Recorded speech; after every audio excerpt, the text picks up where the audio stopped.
Welcome to the Slop Farm. Enjoy the video. You start by securing access and saving a fallback copy because changes without a backup are risky.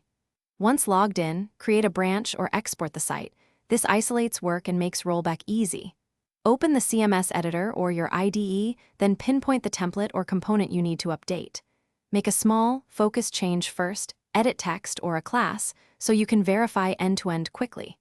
Make sure to add a clear commit message before moving on.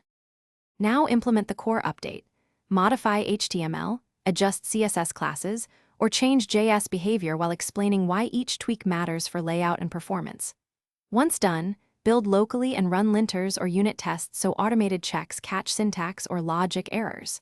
Deploy to staging and test across browsers and devices, checking accessibility and any third-party integrations. If performance dips, profile scripts and lazy load assets. Make iterative commits with clear messages, then prepare to merge after approvals. Finish by merging your branch to main only after approvals and green CI. This protects stability. Deploy to production during low traffic windows and watch logs and uptime monitors closely for spikes or errors.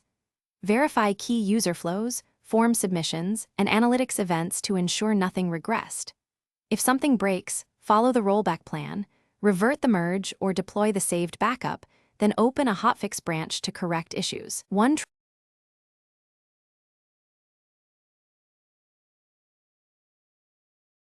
Thanks for watching. Consider subscribing if we helped you today.